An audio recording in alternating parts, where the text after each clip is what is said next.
Hello student, मैं त्रिलोक व्यास Rajneesh institute में आप सभी का स्वागत करता हूं। जय हिंद, जय भारत।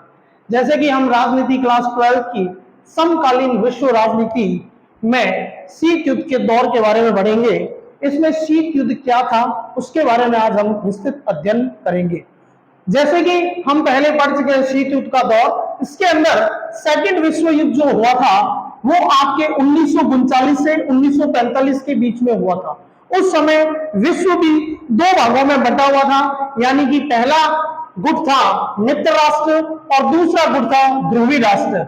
मित्र राष्ट्र के अंदर अगुवाई जो करने वाला था वो अमेरिका, सोवियत संघ और ब्रिटेन और फ्रांस थे, जबकि ध्रुवी राष्ट्र की अगुवाई जो कर रहे थे वो जर्मनी, इटली और जापान थे। इन दोनों के बीच के अंदर घर्षण युद्ध चल रहा था। यह युद्ध यूरोप के साथ साथ दक्षिणी पूर्वी एशिया के, भारत के, चीन बर्मा तक के क्षेत्रों में फैला हुआ था। भीषण युद्ध चल रहा था, व्यापक जन हानि और धन हानि हुई। यह प्रथम विश्व युद्ध से भी बहुत ही बड़ा भयानक विश्व युद्ध था। इसमें व्यापक जन हानि और धन हानि हमें देखने को मिलती है। इसी के साथ अगस्त 1945 को अमेरिका ने जापान के दो शहर हिरोशिमा, नागासाकी पर अणु बम गिरा के इस युद्ध का क्या किया, अंत कर दिया। अर्थात सेकंड विश्व युद्ध का क्या हो गया, समाप्ति हो गई। सेकंड विश्व युद्ध की समाप्ति जो थी वो 1945 के साथ ही क्या हो गया था, समाप्त हो गया था। और इसमें समाप्त जो किया था वो अमेरिका ने किया था, और अमेरिका ने जापान के दो शहर हिरोशिमा, नागासाकी पर बम गिरा के इस युद्ध को समाप्त किया। और इसी के साथ साथ अमेरिका का तर्क था कि युद्ध को जल्द ही समाप्त करना, इसीलिए मैंने बम गिराए किस पर, हिरोशिमा और नागासाकी पर। और दूसरा इसका तर्क था कि हमारे साथी राष्ट्र जो इसके सहयोगी राष्ट्र थे, उन सहयोगी राष्ट्रों को जन हानि को रोकना, यह था अमेरिका का तर्क। जबकि आलोचक इसका क्या तर्क दे रहे हैं, आलोचक इसका तर्क दे रहे हैं कि अमेरिका जनता थी, जापान आत्मसमर्पण करने वाला था। जबकि कह रहे थे कि अमेरिका जो था उसने जानबूझकर बम गिराया था, जबकि जापान जो था वो आत्मसमर्पण करने वाला था। जब जापान आत्मसमर्पण करने वाला था तो उसको वहां पर बम गिराने की आवश्यकता नहीं थी। यह आलोचकों का तर्क है।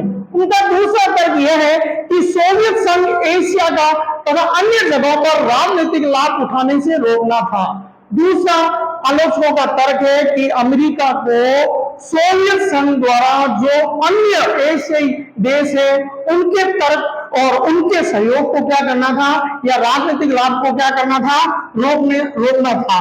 तीसरा इनका यह था कि अमेरिका को विश्व में यह साबित करना था कि मेरे से बड़ा कोई भी शक्तिशाली देश नहीं है। यह इसका सबसे बड़ा तर्क था।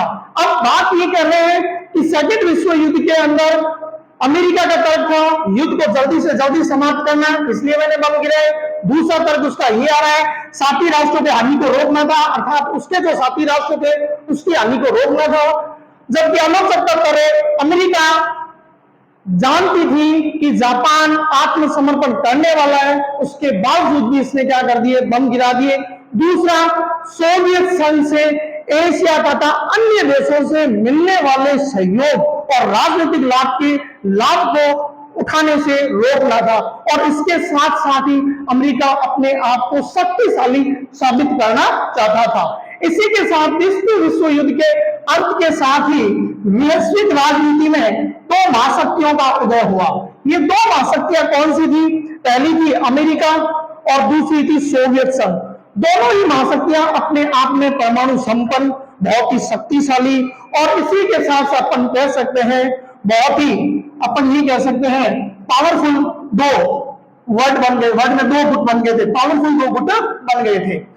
इन दोनों के बीच में घर्षण, तनाव और आपसी होड़ भी यही बना था शीत युद्ध का कारण। इन दोनों की आपसी होड़ जो थी वो बना था शीत युद्ध का कारण। लेकिन कहीं ना कहीं ये जो शीत युद्ध का कारण जो है वो रक्त रंजित युद्ध में नहीं परिवर्तित हुआ। उसका कारण क्या रहा, ये रक्त रंजित परिवर्तित क्यों नहीं हुआ? क्योंकि ये दोनों ही गुट जानते थे कि ये दोनों ही अपने आप में बहुत बड़े, पावरफुल और शक्तिशाली हैं। अगर ये एक दूसरे पर अगर आक्रमण करते हैं या हमला करते हैं तो इस वर्ल्ड के अंदर कोई भी ऐसा राष्ट्र या देश नहीं रहेगा जिसमें वो ये कह सकेगा मैं हार चुका हूं, मैं जीत चुका हूं। और इसमें बहुत ही बड़ी हानि और बहुत ही बड़ी तबाही मानव जाति के लिए हो सकती थी। इसलिए इन दोनों के बीच में प्रतिद्वंद्विता थी, दोनों के बीच में आपसी हो थी, लेकिन रक्त रंजित युद्ध इनके बीच में नहीं हो पाया। इसलिए अपन ये कह सकते हैं कि शीत युद्ध का जो दौर था और उस शीत युद्ध की जो तासीर थी वो ठंडी रही।